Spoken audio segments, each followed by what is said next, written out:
Change the world, start off by making your bed. If you make your bed every morning, you will have accomplished the first task of the day. It will give you a small sense of pride, and it will encourage you to do another task, and another, and another. And by the end of the day, that one task completed will have turned into many tasks completed. Making your bed will also reinforce the fact that the little things in life matter. If you can't do the little things right, you'll never be able to do the big things right. And if by chance you have a miserable day, you will come home to a bed that is made, that you made. And a made bed gives you encouragement that tomorrow will be better. To pass SEAL training, there are a series of long swims that must be completed. One is the night swim. Before the swim, the instructors joyfully brief the students on all the species of sharks that inhabit the waters off San Clemente. They assure you, however, that no student has ever been eaten by a shark, at least not that they can remember. But you are also taught that if a shark begins to circle your position, stand your ground. Do not swim away. Do not act afraid. And if the shark, hungry for a midnight snack, darts towards you, then summons up all your strength and punch him in the snout, and he will turn and swim away. There are a lot of sharks in the world. If you hope to complete the swim, you will have to deal with them. So if you want to change the world, don't back down from the sharks. Over a few weeks of difficult training, my SEAL class, which started with 150 men, was down to just 42. There were now 6 boat crews of 7 men each. I was in the boat with the tall guys, but the best boat crew we had was made up of the little guys, the Munchkin crew, we called them. No one was over 5'5".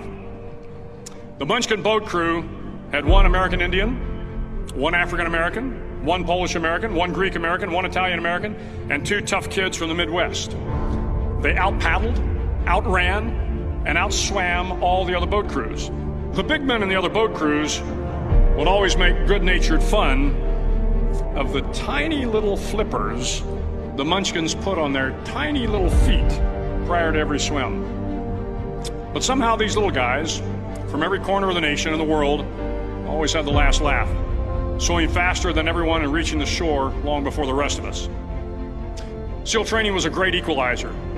Nothing mattered but your will to succeed, not your color, not your ethnic background, not your education, not your social status. If you want to change the world, measure a person by the size of their heart, not by the size of their flippers. The 9th week of training is referred to as Hell Week. It is 6 days of no sleep, constant physical and mental harassment, and 1 special day at the Mud Flats. The Mud Flats are an area between San Diego and Tijuana where the water runs off and creates the Tijuana Sloughs, a swampy patch of terrain where the mud will engulf you. It is on Wednesday of Hell Week that you paddle down to the Mud Flats and spend the next 15 hours trying to survive this freezing cold, the howling wind, and the incessant pressure to quit from the instructors. As the sun began to set that Wednesday evening, my training class, having committed some egregious infraction of the rules, was ordered into the mud. The mud consumed each man till there was nothing visible but our heads. The instructors told us we could leave the mud if only 5 men would quit. Only 5 men, just 5 men, and we could get out of the oppressive cold. Looking around the mud flat, it was apparent that some students were about to give up. It was still over 8 hours till the sun came up. 8 more hours of bone-chilling cold. The chattering teeth and the shivering moans of the trainees were so loud, it was hard to hear anything. And then one voice began to echo through the night. One voice raised in song. The song was terribly out of tune, but sung with great enthusiasm. One voice became 2, and 2 became 3, and before long, everyone in the class was singing. The instructors threatened us with more time in the mud if we kept up the singing, but the singing persisted, and somehow the mud seemed a little warmer, and the wind a little tamer, and the dawn not so far away. If I have learned anything in my time traveling the world, it is the power of hope, the power of one person, a Washington, a Lincoln, King, Mandela, and even a young girl from Pakistan, Malala. One person can change the world by giving people hope.